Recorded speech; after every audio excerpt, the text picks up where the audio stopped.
사랑하는 교우 여러분, 구독자 여러분, 이 시간 경건한 마음으로 온라인 주일 예배를 우리 하나님께 드리겠습니다.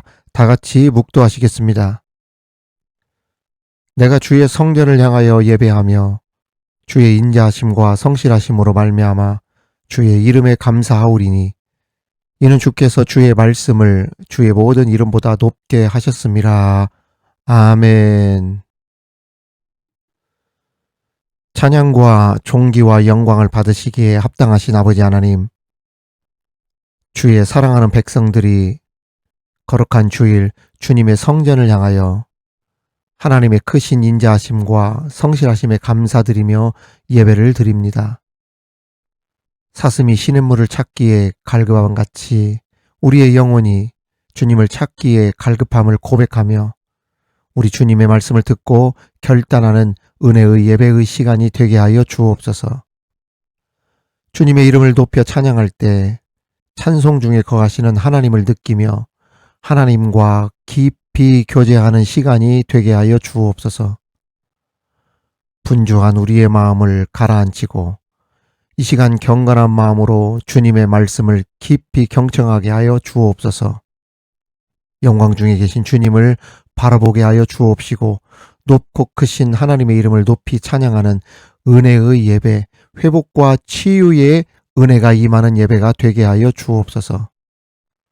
무엇보다 하나님께 예배하며 인간의 참된 삶의 의미와 목적을 깨달아 온전히 우리의 마음과 생각과 영혼을 우리 주님을 향하여 살겠다 결단하는 시간이 되게 하여 주옵소서. 우리 주님께 모든 영광과 찬양을 올려드리며 예수님의 이름으로 기원하옵나이다. 아멘. 지금은 하나님과 나만이 아는 죄를 침묵으로 자백하오니.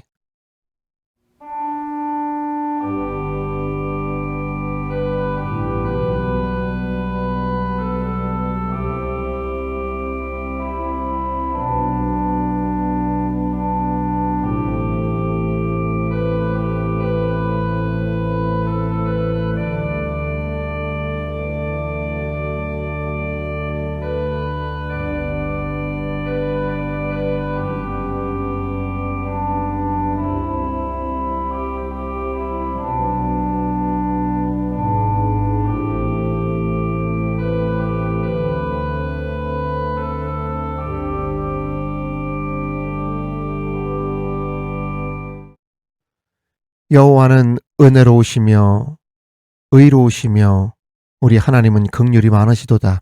여호와께서는 순진한 자를 지키시나니 내가 어려울 때에 나를 구원하셨도다. 아멘.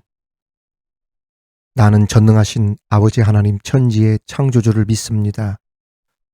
나는 그의 유일하신 아들 우리 주 예수 그리스도를 믿습니다.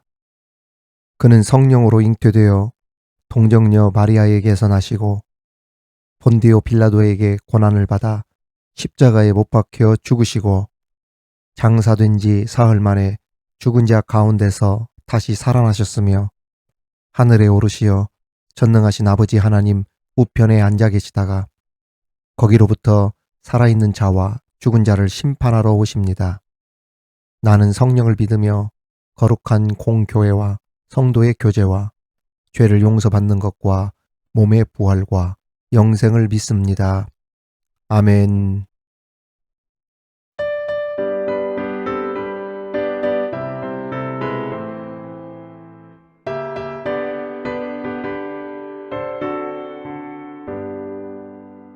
내가 늘지 않은 예수 나의 상처 입은 심령을 불쌍하게 여기사 위로하여 주시니 기쁘신 나의 좋은 친구 내가 의지하는 내 지가수 나의 사모하는 제사를 나의 기도들을 응답하여 주시니 기쁘신 나의 좋은 친구 주의 손 의지하고 살 때 나를 해할 자가 없도다.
오늘 우리에게 주시는 하나님의 말씀은 구약성경 여호수아 8장 1절에서 9절까지의 말씀입니다.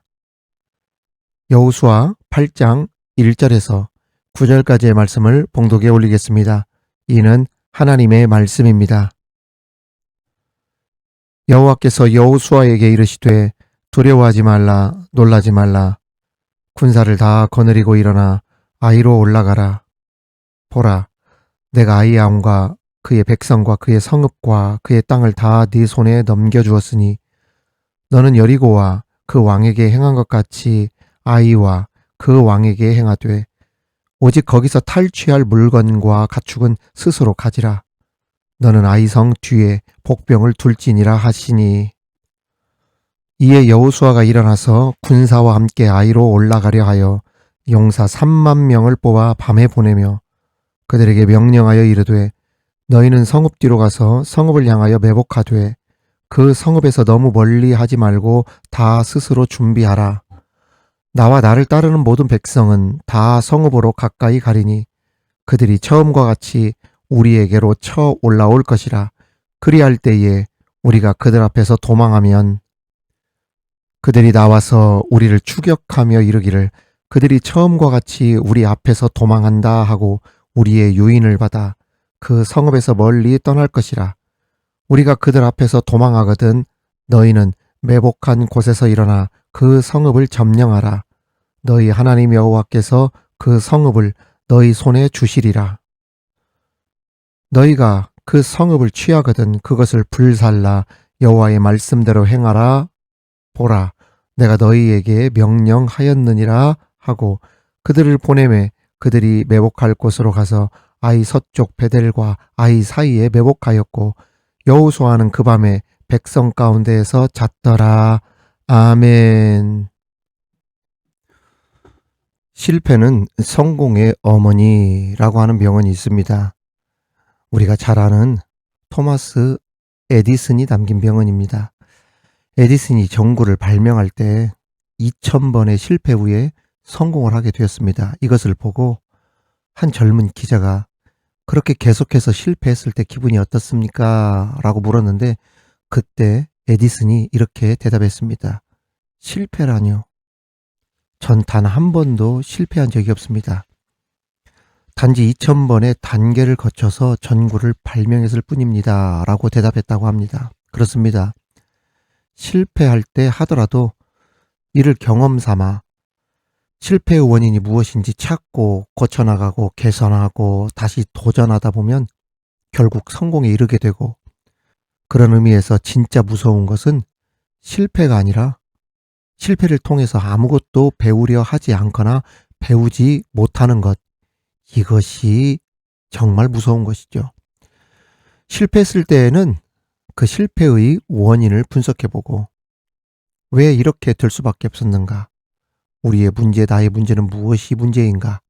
내가 무엇을 고치고 수정해야 하는가? 그 실패를 교훈 삼아 내가 고수했던 고집이나 태도, 방식을 바꾸고 나갈 때 그 실패가 성공으로 가게 되어지는 지름길이 된다는 이야기입니다. 그래서 실패를 회복의 기로 삼을 수 있는 그러한 지혜가 있어야 된다는 이야기죠. 알렉산더 휘튼이라고 하는 사람은 실패에 대해 이렇게 정의했습니다. 가장 나쁜 실패는 다시 시작해보려 시도하지 않는 것이다. 이런 말을 했어요.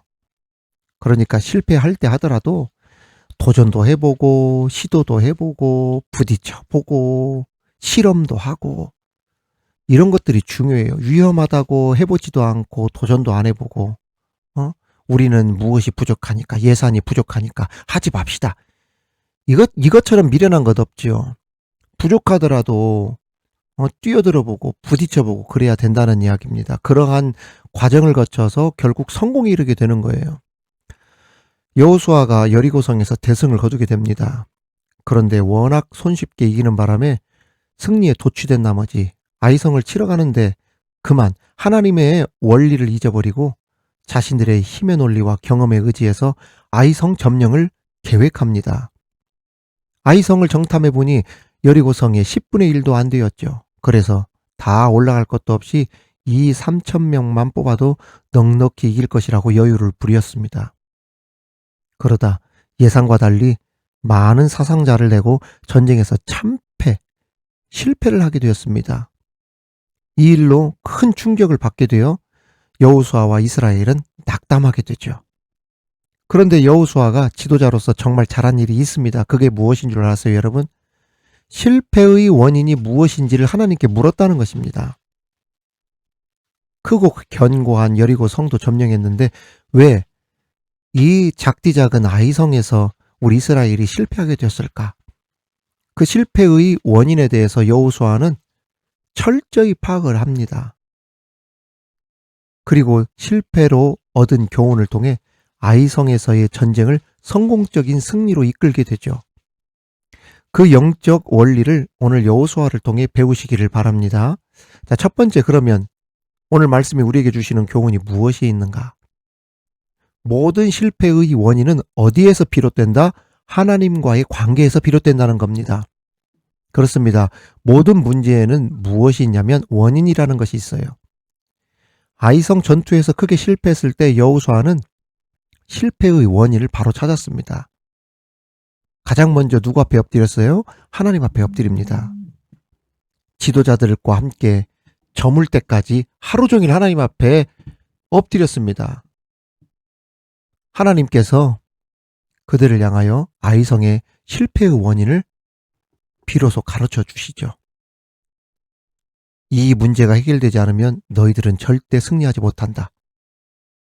말씀하셨습니다. 그리고 제비뽑기를 명하셨습니다. 그랬더니 유다 지파가 지목이 되었습니다.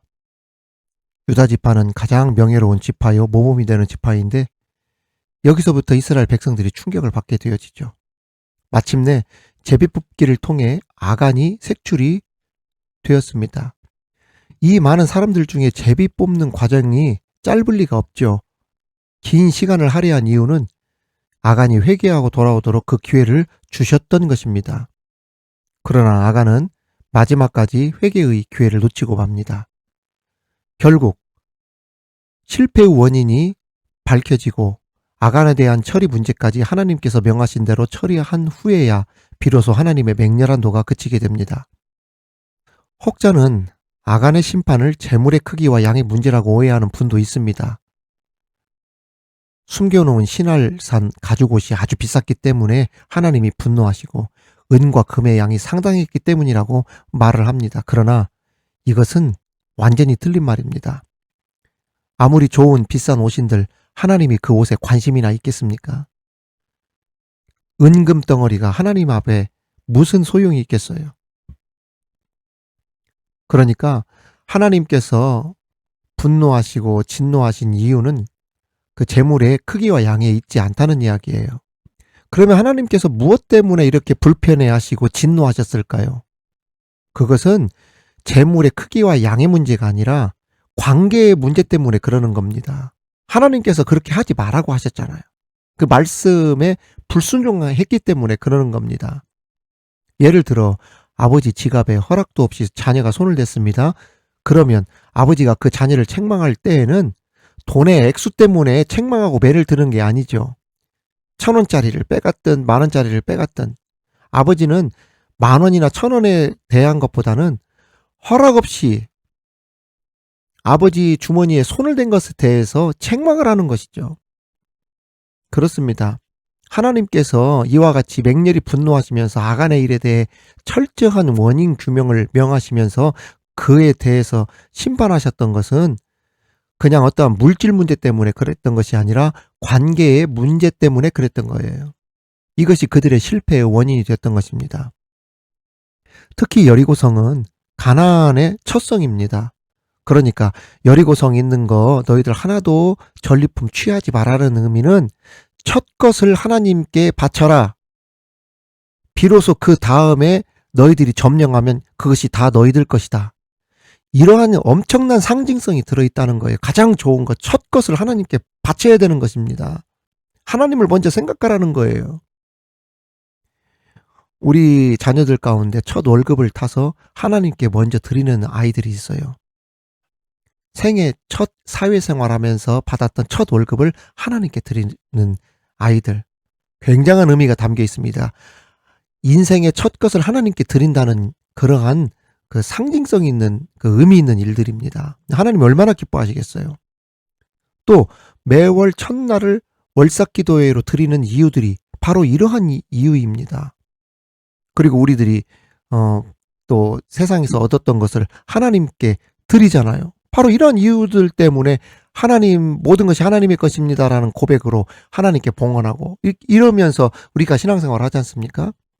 가장 중요한 것은 하나님과 우리와의 관계라는 이야기입니다. 성경을 보면 아이성에서는 모든 탈취물들을 너희들이 나누고 가져라 이렇게 명령하셨어요. 여리고성 것은 건들지 마라 하셨는데 아이성에서는 너희들끼리 나눠 가져라. 자, 여호수아 8장 2절 말씀 보겠습니다. 너는 여리고와 그 왕에게 행한 것 같이 아이와 그 왕에게 행하되 오직 거기서 탈취할 물건과 가축은 스스로 가져라 이렇게 말씀하셨잖아요. 그러니까 하나님은 재물이 아까워서가 아니에요. 재물의 크기와 상관없이 불순종했다고 하는 하나님과의 관계의 문제를 하나님께서 지적하시고 그것을 꼭 집어 물으셨던 것입니다. 그러므로 우리가 인생에서 실패했을 때 그 실패의 원인을 다른 데서 찾으려 하지 마시고 하나님과의 관계의 문제에서부터 찾아 들어가는 것. 이것이 바로 지혜요. 이것이 바로 신앙의 영적 통찰력이라는 말입니다. 우리 인생을 살다 보면 실패할 때나 실수할 때가 있는데 그때에는 배우려 하는 자세, 교훈을 얻으려고 하는 낮고 겸손한 자세를 가져야 무슨 일이든 실패를 극복하고 회복할 수 있는 힘을 기를 수 있습니다. 우리는 이러한 자세를 가져야 돼요. 하나님과의 관계가 지금 내가 어디서 무슨 문제가 생겨서 이렇게 실패하게 됐지 이렇게 생각을 해야 된다는 이야기입니다. 영국 보면은 북쪽은 스코틀랜드라고 하고 남쪽을 잉글랜드라고 그래요. 그 다음에 영국 옆에 떨어져 있는 그 섬처럼 생긴 곳을 아일랜드라고 이렇게 얘기를 하거든요. 근데 스코틀랜드와 잉글랜드는 북쪽이 스코틀랜드거든요. 근데 이 둘은 오랫동안 앙숙 관계로 지내왔어요. 오늘로 말하면 지역색이 워낙 강해서 감정의 깊은 골이 이 스코틀랜드와 잉글랜드로 나눠져 있죠. 어느 나라를 가든지 그 나라를 대표하는 전쟁 영웅이 있기 마련인데 스코틀랜드에도 불세출의 영웅으로 추앙받던 그 나라의 지도자요. 그런 왕이었던 로버트 브루스 1세라고 하는 왕이 있었습니다. 그런데 로버트 브루스 왕에게 아주 유명한 일화가 있어요. 스코틀랜드가 잉글랜드하고 싸울 때 잉글랜드의 그때 왕이 에드워드 1세 왕이었는데 그 에드워드 1세가 그 스코틀랜드를 쳐들어갔습니다.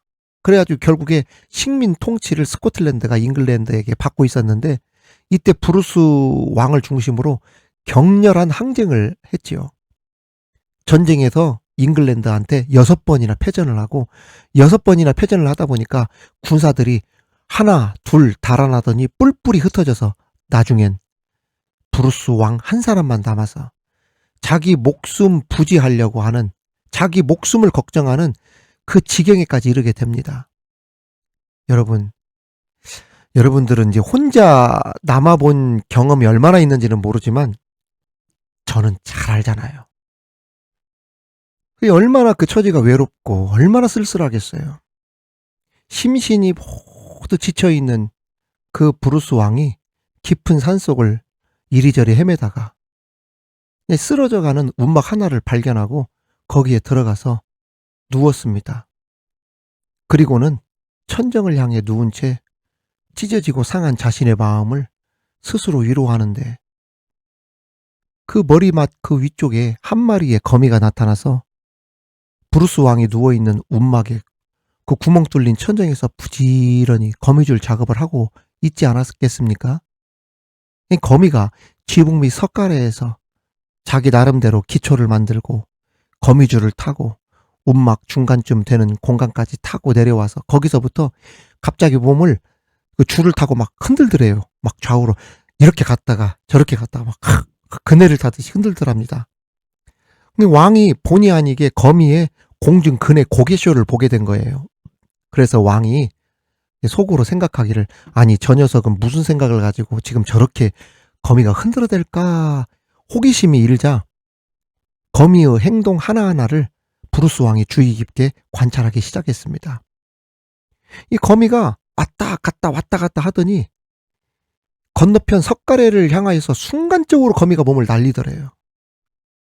석가래 쪽으로 줄을 붙여서 자기 거미집을 이리저리 붙여가지고 이제 큰 기초를 만든 다음에 뱅글뱅글 거미줄을 지으려고 이쪽에다가 거미줄 붙이고 저쪽에다 붙이고 큰 그 기둥줄을 붙이려고 했던 거라는 것입니다.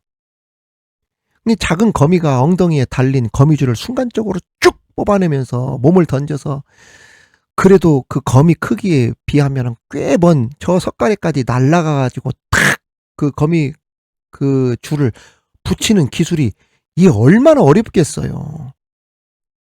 아니나 다를까 딱 몸을 그렇게 흔들더니 날렸더니 얼마 못 가서 똑 떨어지더래요. 실패하더랍니다. 거미줄이 뚝 끊어져 가지고 땅바닥에 떨어지고 말았습니다. 그 순간 왕은 자신의 동료를 만난 것 마냥 혼자 실소를 품으면서 너도 나하고 같은 처지구나 그러면서 이렇게 비웃었대요. 이제 모든 것 끝났지? 거미야. 이렇게 생각하고 있는데 이게 웬일입니까? 거미가 원래 처음 줄을 매단 똑같은 장소로 올라가더래요. 그 흔들던 그 줄 자리로 거미가 어떻게 그 자리를 찾아가가지고 그러더니 또 다시 그네처럼 흔들더라는 것 아니겠습니까? 이때부터 왕이 숨을 죽이고 이제 거미의 거동을 집중해서 살피기 시작했습니다. 두 번째 시도 됐을까요? 안 됐을까요? 제가 됐으면 얘기했겠어요. 꽝입니다. 세 번째는요. 세 번째 시도도 꽝. 네 번째도 날아가다가 거미줄 뚝 끊어졌어요. 다섯 번째 석가래 기둥 붙지도 못했어요. 중간에서 톡 끊어져서 떨어지더랍니다. 여섯 번이나 실패를 거듭하더래요. 그래서 왕이 진짜 이번에는 포기하겠지. 이제 안 하겠지. 다른 대로 가겠지 했는데 세상에 일곱 번째 흔들어 대더니 자기가 원했던 이루고자 했던 목표점에 착 날아가더니 거기다 거미줄을 탁 붙이더래요. 이것이 딱 붙고 기초가 딱 되니까 그때부터는 상상할 수 없는 멋진 집을 지어가더랍니다. 그 브루스 왕이 자신도 모르게 일어나서 미물 중 미물인 거미에게 허리를 숙여 경의를 표했대요. 그걸 보면서 큰 것을 깨달았대요. 좌절과 실망에 사로잡혀 있던 자신의 마음을 다시 추스렸답니다. 세상에 저 미물도 같은 자리에서 6번 실패하고 7번째 집념을 가지고 날라서 저렇게 자신의 일을 펼쳐가는데 나는 지금 뭐하고 있나? 몇 번 전쟁에서 실패했다고 이 자리에서 쓰러져서 심신이 지쳐가지고 풀이 죽어서 지금 나는 지금 뭐하고 있나? 우울증에 빠져서 이게 무슨 지금 뭐하고 있나? 자신을 보면서 7번째 전열을 가다듬어서 전쟁을 거미와 똑같이 7번째 전쟁에서 잉글랜드와의 전쟁에서 대승을 거두어서 승리로 이끌었던 실제 역사가 있습니다. 여러분, 이 이야기가 우리에게 주는 교훈이 무엇입니까? 아무리 미물일지라도 배우려 하고 실패를 교훈 삼아 발전의 기회를 삼는데 우리가 그러한 사람이 되어야 되지 않나. 인간이 못나면 아무리 그 대상이 하나님이시라도 그분의 말씀을 통해 배우지 못한다는 말이에요. 외람되지만 제가 지금 손님들을 이렇게 모시고 다니는 이 일이 쉬울 것 같아도 절대 쉬운 일이 아닙니다. 이 힘들고 어려운 일이라 할지라도 저는 한 번도 저를 비관하거나 제 처지에 대해서 처량하다고 생각해 본 적이 단 한 번은 없어요. 기도하고 나가고 기대하고 나가고 그리고 감사함으로 우리 어제도 다니면서 이 얼마나 감사한 일이냐고 일할 수 있는 건강 주셔서 감사하고 그리고 세상에 많은 사람들을 만나고 그들의 이야기를 들을 수 있어서 감사하고 이제 모든 실패의 원인을 다른 데서 찾는 것이 아니라 하나님과의 관계에서 찾아 실패를 교훈으로 성공의 자리에 이르는 저와 여러분이 되기를 바랍니다. 두 번째 교훈은 우리로 다시 일어서게 하시는 근거는 하나님의 약속, 하나님의 말씀이라는 겁니다. 오늘 1절 말씀 보면 여호와께서 여호수아에게 이르시되 두려워하지 말라 놀라지 말라 군사를 다 거느리고 일어나 아이로 올라가라. 보라 내가 아이암과 그의 백성과 그의 성읍과 그의 땅을 다 네 손에 넘겨주었으니. 실패로 낙담하고 망연자실에 빠져 엎드려 있었던 이스라엘 백성들, 아니 오늘 우리들에게 하시는 하나님의 말씀입니다.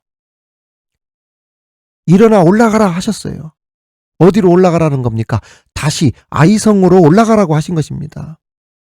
이 아이성은 그들이 참패하고 실패했던 장소예요. 넘어졌던 곳이고 상처받았던 곳이고 충격을 받았던 곳이고 아픈 곳이고 두려운 자리입니다. 그런데 그곳에 다시 하나님이 올라가라고 하신 것입니다. 그러면서 하나님께서 뭐라고 말씀하셨습니까? 내가 봐서 넘겨줄 것이다. 이렇게 하셨습니까? 아니에요. 말씀 보시라니까요. 네 손에 넘겨주었으니라고 했어요. 완료형으로 선포해 주셨어요. 너에게 줬다 그랬어요. 너 일어섰고 성공했고 회복되었다 선포해 주신 것입니다. 언약, 약속을 해 주신 거예요. 하나님께서 책임져 주시겠다 하신 것입니다. 오늘 우리가 이 땅에 살아가면서 꼭 기억해야 할 중요한 영적인 원리가 있어요. 우리가 이 세상 살면서 실패하여 넘어져도 다시 일어날 수 있는 그 근거가 어디에 있나? 그것은 사람들의 위로의 말, 격려의 말에 있는 것이 아니라 하나님의 약속에 있음을 믿어야 합니다. 신명기 1장 8절에 보면 내가 너희의 조상 아브라함과 이삭과 야곱에게 맹세하여 그들과 그들의 후손에게 주리라 한 땅이 너희 앞에 있으니 들어가서 그 땅을 차지할지니라. 그렇습니다. 이미 하나님은 아브라함 때 들어가라, 올라가라 약속해 주셨던 거예요. 이 약속의 말씀을 믿고 아브라함과 이삭과 야곱 등 믿음의 선진들이 숱한 고난과 실패를 거듭하면서도 어떻게 됐습니까? 일어설 수 있었고 그 약속의 말씀을 근거로 다시 전진하고 회복할 수 있었던 거예요. 그러한 의미에서 성도들은 절대 실패할 수 없는 삶을 살고 있다고 할 수 있습니다. 넘어질 수는 있지만 아주 엎드려지지 않는 것이, 넘어지지 않는 것이 우리 믿음의 사람들인 줄 우리 믿음에 아멘합시다. 이제 하나님의 말씀, 약속을 따라 사는 저와 여러분이 되기를 주님의 이름으로 축원합니다. 마지막으로는 하나님은 다양한 방법으로 일하신다는 겁니다. 2절 후반부를 보면 너는 아이성 뒤에 복병을 둘지니라 하시니, 복병이라는 단어가 나옵니다. 그런데 8장 전체를, 여호수아 8장 전체를 보면 매복, 복병이라고 하는 단어가 몇 번 나오냐? 10번 넘게 나옵니다. 4절, 7절, 9절에 보면은 매복하되, 매복한 곳에서 매복할 곳으로 매복하였고 10번 넘게 나와요. 그 이외에도 12절, 13절까지 포함하면요. 우리는 하나님께서 우리 인생을 다루시는 방식들을 이해할 줄 알아야 합니다. 여리고성 전투에서는 백주 대낮에 나팔을 불고 소리를 치고 함성을 지르며 시위를 하듯 공개적인 작전을 펴도록 하나님께서 말씀하셨어요. 칼과 창을 한 번도 사용하지 않고서 성이 무너지도록 해주셨습니다. 그런데 아이성 전투에서는 여리고성과 똑같은 방법 사용하지 않았어요. 다른 방법 사용하셨습니다. 어떻게? 야간에 매복해라. 매복 작전을 명하셨습니다. 3만 명의 군사를 풀어서 전부 매복을 시켰던 것이죠. 2천, 3천 명만 올라가도 될 싸움 같은데 3만 명이라고 하는 숫자를 동원하도록 하셨습니다. 여리고 성싸움과 완전히 반대되는 작전입니다. 이쯤이면은 조금 하나님의 그 전투 방법, 하나님의 어떠한 승리의 방법들에 대해서 우리가 헷갈리기도 할 수 있어요. 왜냐하면 얼마 전에는 백주 대낮에 나팔 불고 소리치면서 외치기만 해도 성이 무너지겠다, 그런 방법을 쓰더니 지금은 야간에 몰래 기습작전해라, 매복작전해라. 하나님의 작전이 이랬다 저랬다 하잖아요. 그리고 사사기 7장 2절에 보면 여호와께서 기드온에게 이르시되 너를 따르는 백성이 너무 많은즉 내가 그들의 손에 미디안 사람을 넘겨주지 아니하리니 이는 이스라엘이 나를 거슬러 스스로 자랑하기를 내 손이 나를 구원하였다 할까 함이니라. 오늘 여기 말씀 보니까 3만 명의 사람을 몇 명까지 줄입니까? 300명만 데리고 나가라. 도대체 2, 3천 명만 올라가도 될 싸움에 3만 명 올라가라고 하지를 않으신가? 또 3만 명이나 된 사람을 300명으로 하나님이 또 줄이시지 않나? 또 여리고성은 아무도 나가지 말고 소리만 쳐라. 또 다른 곳을 보면 역대하 20장 21절 22절 보면 노래하는 자들을 택하여 거룩한 예복을 입히고 군대 앞에서 행진하며 여호와를 찬송하여 이르기를 여호와께 감사하세 그의 인자하심이 영원하도다 하게 하였더니 그 노래와 찬송이 시작될 때에 여호와께서 복병을 두어 유다를 치러 온 암몬 자손과 모압과 세일산 주민들을 치게 하심으로 그들이 패하였으니. 여러분, 여기는 또 희한합니다. 아니, 성가대를 앞세워가지고 전쟁을 나가게 했어요. 노래하는 자들을 택하여 거룩한 예복, 오늘로 말하면은 그 성가대 가운 아닙니까? 그 가운 입혀가지고 전쟁 나가도록 한 겁니다. 하나님이 전쟁하시는 방법과 어떠한 그런 방식들을 보면 정말 알 수가 없어요. 한마디로 말하면.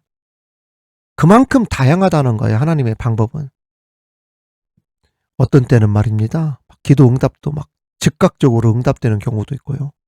또 사람을 통해 도와주시기도 하고 물질을 통해 도와주시기도 하고 생각지도 않은 방법으로 하나님께서 막 채워주시는 경우도 있어요. 저는 이 미드바르 이 교회 하면서 상상할 수 없는 방법으로 하나님이 저를 또 이 사역을 돕는 그러한 경험들을 하고 있습니다. 그런데도 우리는 생각하기를 이 방법 외에는 다른 방법은 없다고 못을 박는 경우가 있죠. 이 길로 가야 되는데 길이 여기만 보일 때가 있어요. 하지만 우리가 분명히 알아야 할 것은 우리가 생각한 것보다 훨씬 크고 넓고 다양한 방식으로 하나님께서 우리를 도와주시고 계시다는 것을 믿으시기 바랍니다. 그러므로 뭐 하지 말아라. 실패했다고 실망하지 말라는 이야기야. 내가 볼 때는 이 방법 외에는 없을 것 같지? 안 그래. 상상도 못할 방법을 하나님이 도와주신다니까. 그렇게 하나님이 도와주셔요. 저도 가장 힘들 때 말입니다. 여기 있을 때 정말 필요한 것들이 있을 때 생각지도 못하는 그러한 방법으로 하나님께서 저를 도와주시더라니까요. 하나님께서 여러분을 통해 반드시 도우시고 일하실 줄 우리 믿으면 아멘 합시다. 마지막으로 짤막한 간증으로 말씀을 마치겠습니다. 한국에서 미국 그 텍사스에 있는 그 남부 지역에 휴스턴이라고 하는 큰 도시가 있습니다. 이 휴스턴의 유명 세미나에 참석한 어떤 분이 계셨대요. 아마 이 휴스턴이면 가정교회 세미나에 아마 참석했을 거예요, 아마. 근데 한국에서 하던 습관대로 이분이 휴스턴에 가셔서 이른 아침에 산보, 조깅을 나갔대요. 그러다가 길을 잃어버렸답니다. 이분이 영어를 할 줄도 모르고 당황해서 어쩔 줄 몰라 하다가 동양 사람이 지나가기에 붙들고 내가 길을 잃었다 하면서 혹시 한국 사람이냐고 물었는데 놀랍게도 한국 사람을 만난 거예요. 그래서 그 한국 사람이 그 길을 잃은 그분에게 그 혹시 집 주소를 아느냐고. 저는 집도 잘 모르겠습니다. 거리를 압니까? 제가 어디 거리에서 나왔는지도 모르겠는데요. 그 근처에 무슨 건물이 있는지 아세요?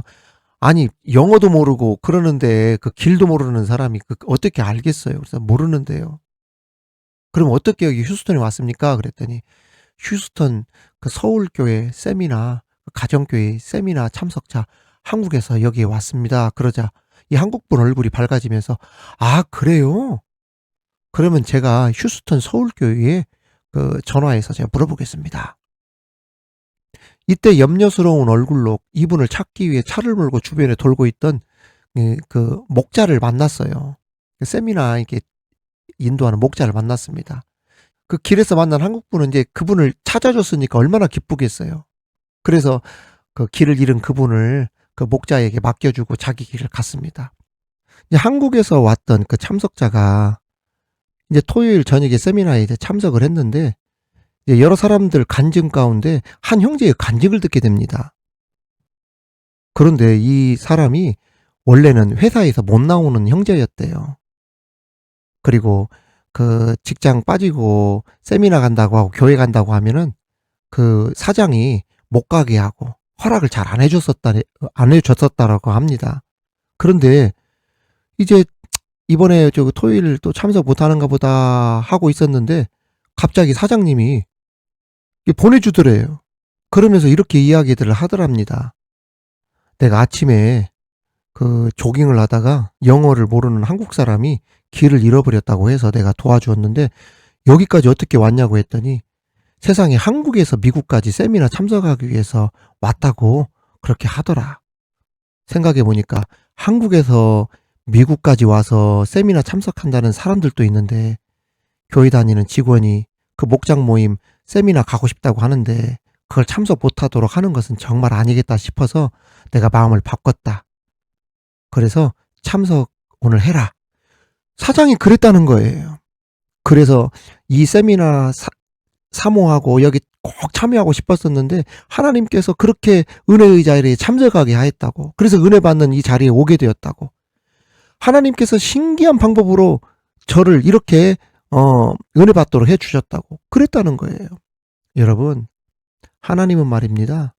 상상할 수 없는 어떠한 방법으로, 신기한 방법으로, 다양한 방법으로 일하시고 도와주신다는 것을 여러분 믿으시기 바랍니다. 이러한 하나님을 절대 신뢰하면서 끝까지 실패하고 넘어진다 하더라도 포기하지 마시고 어떤 상황에서도 그 하나님을 바라보시며 나가는 저와 여러분이 되시기를 주님의 이름으로 축원합니다. 하나님 아버지 감사합니다. 실패의 원인을 다른 데서 찾는 것이 아니라 하나님과의 관계에서 찾을 수 있는 지혜가 있게 하여 주옵소서. 또한 우리를 다시 일어서게 하시는 근거는 다른 데 있는 것이 아니라 하나님과의 그러한 말씀, 하나님의 약속의 근거에서 있다는 것. 항상 하나님 말씀을 붙들고 약속을 붙들고 일어서는 우리들 되게 하여 주옵소서. 또한 하나님은 한 가지 방법으로만 일하시는 것이 아니라 다양한 방법으로 생각지도 못한 기막힌 방법으로 하나님께서 일하신다는 것. 이것을 기억하며 어떤 상황에서도 넘어지더라도 실패하더라도 쓰러지더라도 일어설 수 있는 우리 모두 되게 하여 주옵소서. 예수님 이름으로 기도하옵나이다. 아멘.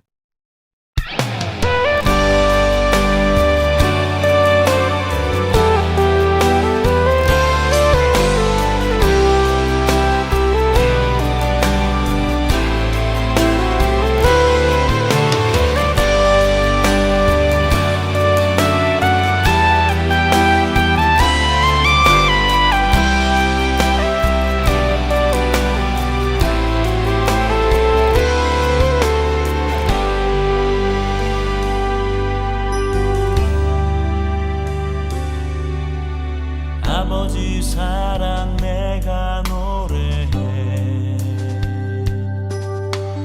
아버지 은혜 내가 노래해 그 사랑 변함없으신 거짓 없으신 성실하신 그 사랑 상한 가운데 꺾지 않으시는 꺼져가는 눈불 끄지 않는 그 사랑 변함없으신 거짓 없으신 성실하신 그 사랑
그리스도 다시 오실 그 사랑 죽음도 생명도 천사도 하늘의 어떤 권세도 끊을 수 없는 영원한 그 사랑 예수 영원한 그 사랑 예수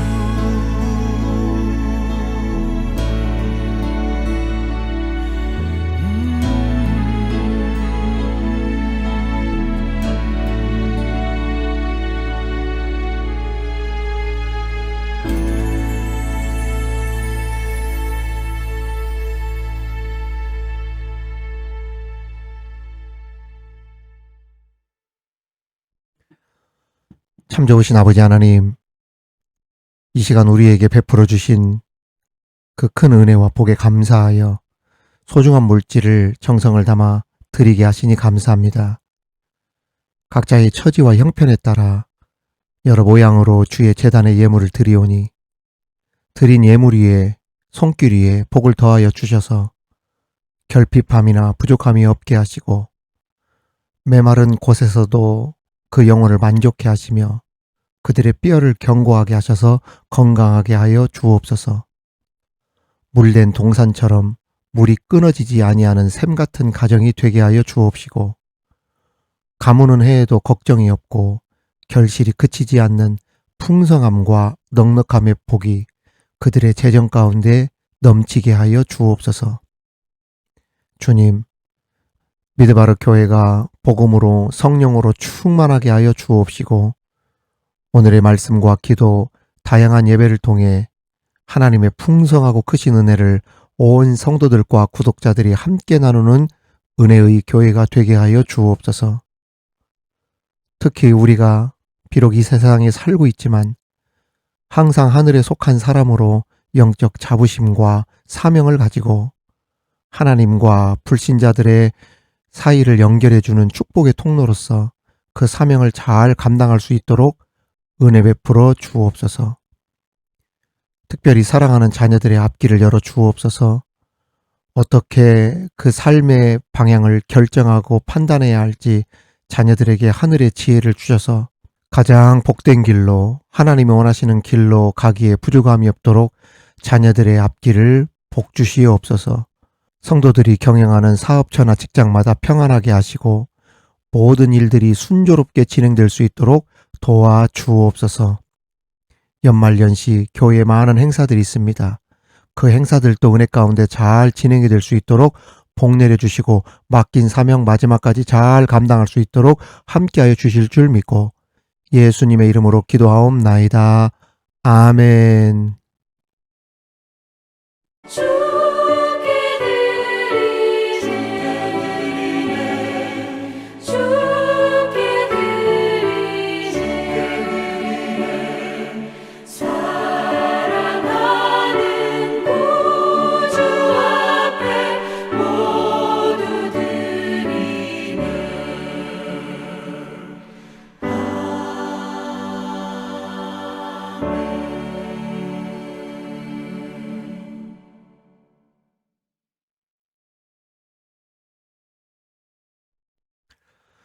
미드바르 이야기, 미드바르 소식입니다. 우리 함께 이 시간 축복하며 인사하겠습니다. 하나님의 축복이 여러분과 함께. 하나님의 축복이 옆에 계신 분들과 함께.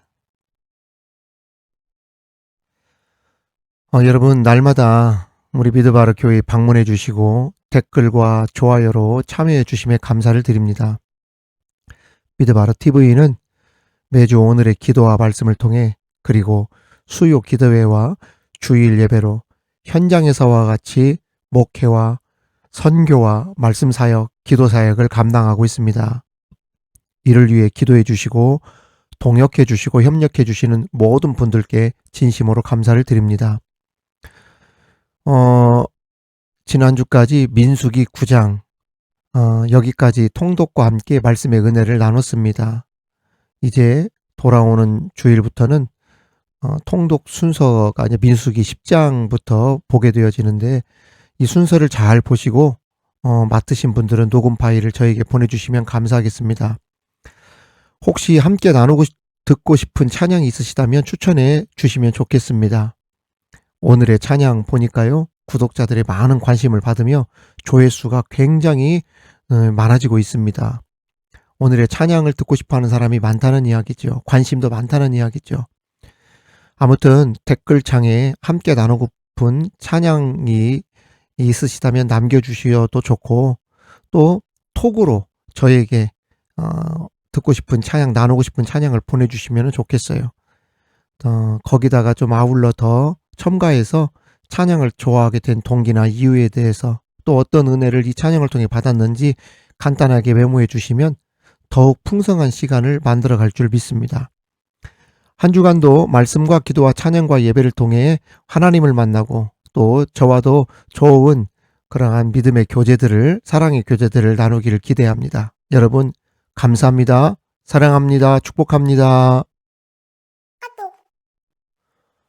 지금은 우리 주 예수 그리스도의 은혜와 우리 하나님의 크신 사랑과 성령님의 교통과 위로 충만케 하심이 실패를 회복의 기회로 삼으라는 말씀을 가슴에 새기며, 실패를 교훈 삼아 어그러진 하나님과의 관계를 먼저 회복할 뿐만 아니라 하나님의 약속을 붙들고 다양한 방법으로 일하시는 하나님을 통해 진정 성공한 인생의 자리에 서길 바라며 나가는 우리 미드바르 교회 성도들과 구독자들 머리 위에, 방송 사역 위에, 자녀들과 일터 위에, 사랑하는 조국 대한민국과 열방의 선교지 위에 지금으로부터 영원토록 함께 하시기를 간절히 축원하옵나이다.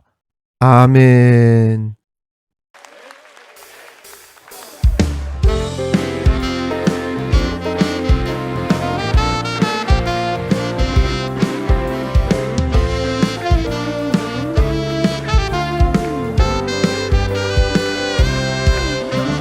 사람을 보며 세상을 보되 만족함이 없었네.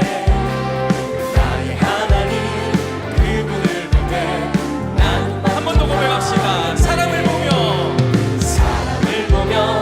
세상을 보며